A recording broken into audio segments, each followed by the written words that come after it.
You know what I love? Mario Power Tennis. Why? I'm a huge fan of realistic tennis games. Okay, not really. I don't even really care about the Mario Tennis series that much as a whole. So why do I care about this game? Something that has stuck with me since childhood is the intro animation for this game. Same with Mario Superstar Baseball and Mario Golf Toadstool Tour, which was actually my first Nintendo game. Long story. Anyway, what makes this intro so special? It has this kind of Nintendo magic, a feeling that's best captured in the early 2000s Nintendo catalog. There's character here, and doesn't feel like something aimlessly put together with no real heart in it. The start of these games are really entertaining, and are something Nintendo hadn't done before and hasn't really done since. Why do I like the Nintendo Gamecube so much? It is filled with so much of this through its entire catalog, and it's something I wish would come back to Nintendo. Fun twists on game series we already loved, and not a new title just because the quarter's looking empty. Now, I don't just love the GameCube for intro animations, although a professional would say otherwise, but there is something undeniably fun here that made me love the Mario Sports series as a child and has led me expecting the same for newer entries in the series, but we end up with... Look, don't get me wrong, Mario Tennis Aces is a good tennis game, but that's kinda all it is. When it was announced Mario Tennis Aces was getting a story mode, I got really excited and thought maybe, just maybe, there would be that Nintendo magic still there. But then I got it. What really upset me with this game is that there were like 3 cutscenes in its story mode and the rest of its plot was told through dialogue sequences in between levels. Sure, this showed the personality of the characters, but not in a way I've been wanting since 2004 to 2005. Okay, fine. Mario in a visor was fun. And, yeah, anyway. Now, what made the GameCube so experimental? Well, where do I begin? I think something that caught most people off guard was the new Zelda tech demo at Nintendo Space World 2000.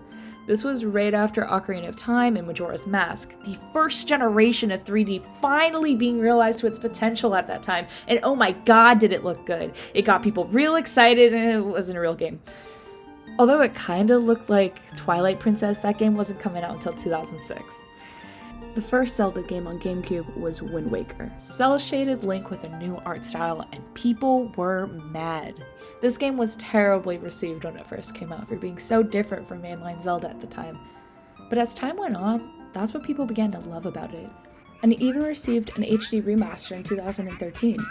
This game is now beloved, and a great example of the creative leaps Nintendo was willing to take with the GameCube. The GameCube came at a time where 3D gaming was somewhat new, but it wasn't their first rodeo. The Nintendo 64 brought series like Mario and Zelda into the third perspective, but the GameCube was where modern 3D models of these characters were introduced. The first major game to include characters from all the prominent Nintendo franchises on GameCube was Smash Bros. Melee. This game is a wild one, and not just because of the fan base it has 19 years after being released, but the turnover time on this game is something to gawk at. Super Smash Bros. Released in January 1999 in Japan, and Melee was released in November 2001, just 2 months after the GameCube was released. Smash Bros. Director Masahiro Sakurai was given about 18 months to bring these 64 characters to life on GameCube, and managed to shit out one of the best games of all time. Why is this game so beloved? One word: speed. The sheer movement of these characters isn't something to sneeze at, and something that'll keep Highway Patrol guessing the legality of it all. Oh yeah, there's also Fox. This game is the birth of modern Smash Bros. And is often looked back at romantically for being the best game in the series and introducing a darker theme to the games. Is it my favorite? Something I remember about this game growing up is the cover art scaring the shit out of me. I don't know why, it was like all dark, there was fire, it was rated T for teen, and I was 6. But I can give this game credit for all it's brought to the Smash Bros. Series. Speaking of darker games, remember when Mario and his friends electrocuted each other? Mario Strikers was a Mario soccer game that nobody could have even guessed would have happened. Super Mario Strikers, or Mario Smash Football in Europe and Australia, is the first entry in the series, and man is it a good one. We see a sports game where Mario's maybe like 2 seconds away from just saying fuck, but more than that, we see aspects of these characters we hadn't seen before. This game is just such a creative entry in the Mario Sports series, and was so great it got another entry on Wii. The Mario Strikers series is great and something I would love to see again in the future, especially now that Nintendo has acquired the studio that made these games. While we're talking about the Mario Sports series, let's go back to the three I mentioned before. Mario Superstar Baseball was the game that introduced me to Nintendo. It was the game 6-year-old me walked up to at the Toys R Us kiosk and then begged my mom for. There is something so fun about this game, and I especially love Mario Super Sluggers on the Wii.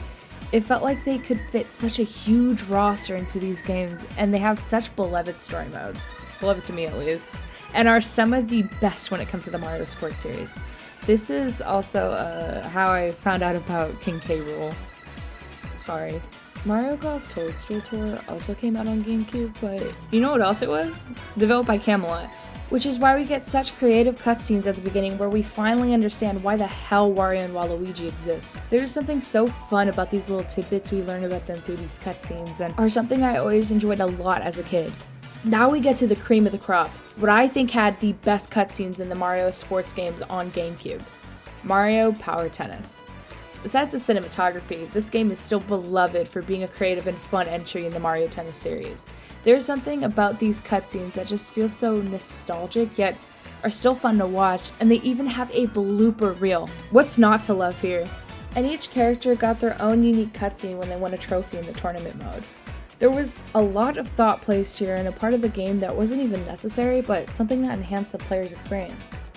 And I just think they're funny. Something really different for Nintendo was not releasing a console with a traditional Mario game. Although they technically did release a Mario game with the GameCube, the launch title was Luigi's Mansion, a game starring Mario's cowardly brother.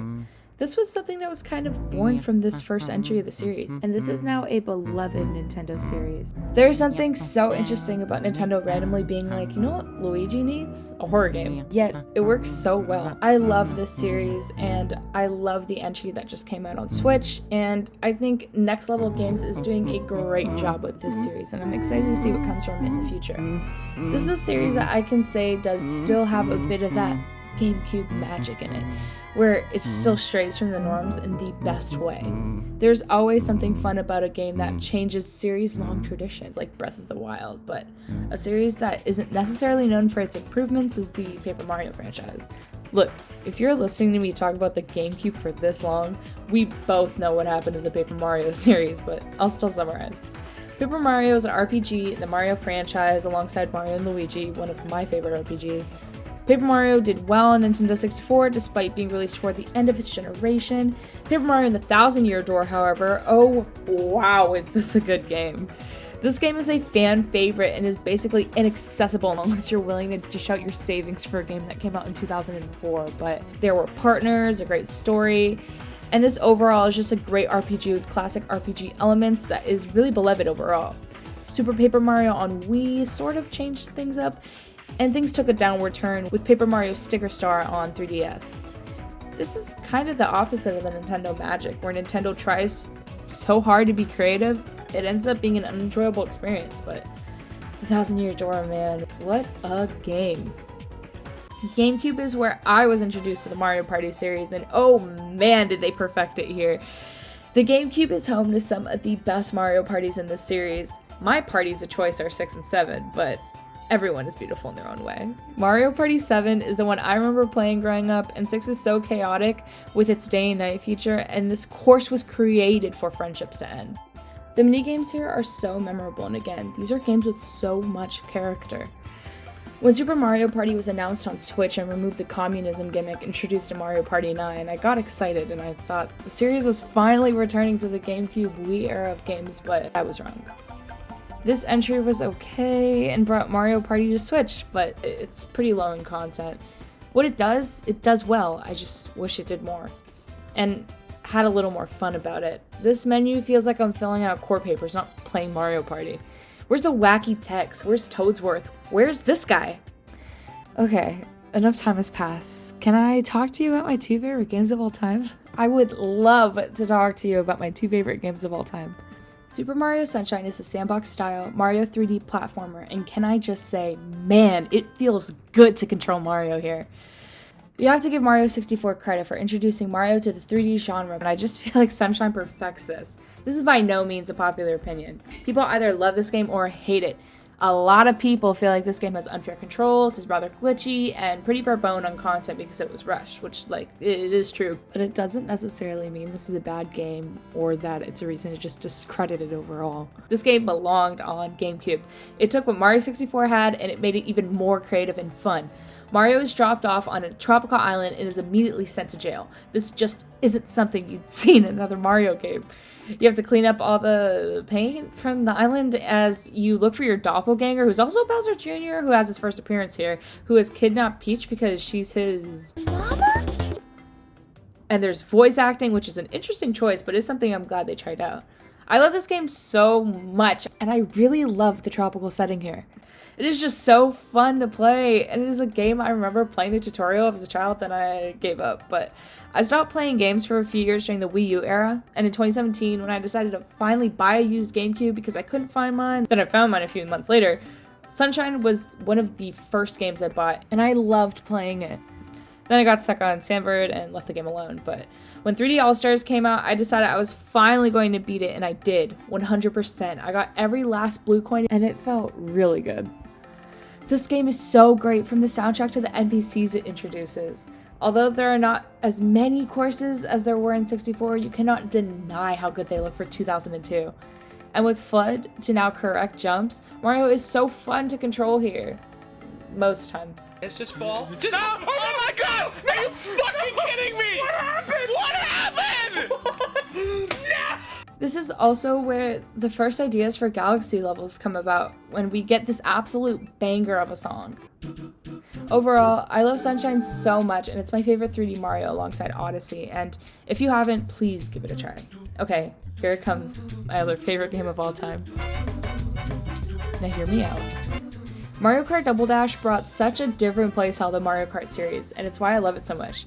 Besides this being canon, I love playing as my favorite Mario characters, Yoshi and Daisy, with friends, but when I'm playing a Grand Prix, I'm not fucking around. I'm going with stats. I fear no one and nothing. Uh-oh, I got 7th place.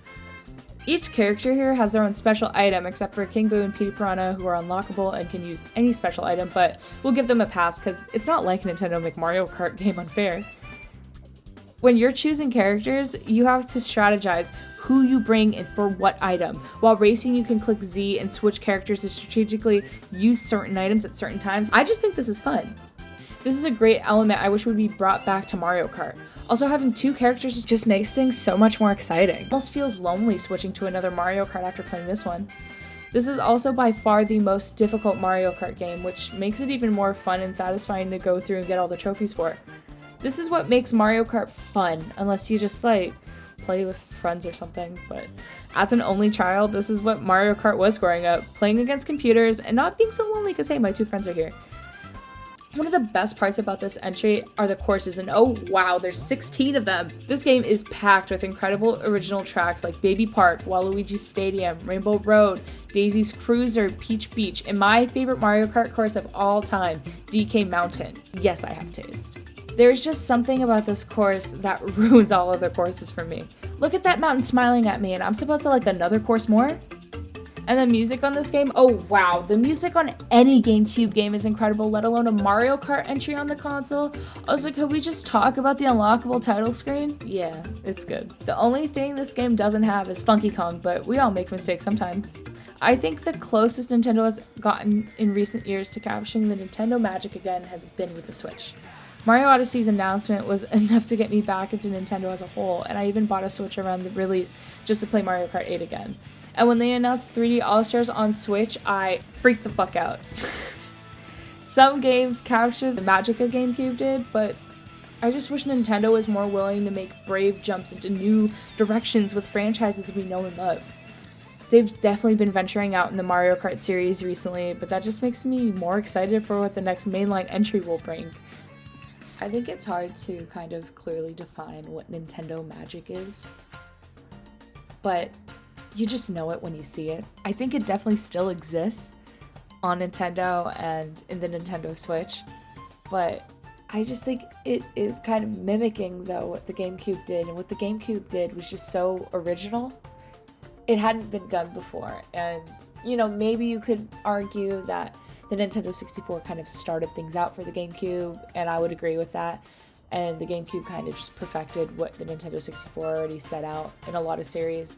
But I think the GameCube started a lot of series-long traditions in certain franchises and just really polished off what a really good game is meant to be, starting from, you know, controllers all the way to just individual series. I think that's something the Switch doesn't do. I can't name for you many Switch games that don't have other entries on other consoles, versus we have the GameCube, where this is the first time you see Mario Baseball, Mario Strikers, Mario, well, there's been a few Mario Tennises, but you know, like there's a few where it's like, this is the first time this has ever existed. This is kind of where the cel-shaded, where Toon Link kind of starts, but this is Animal Crossing's first game in the West.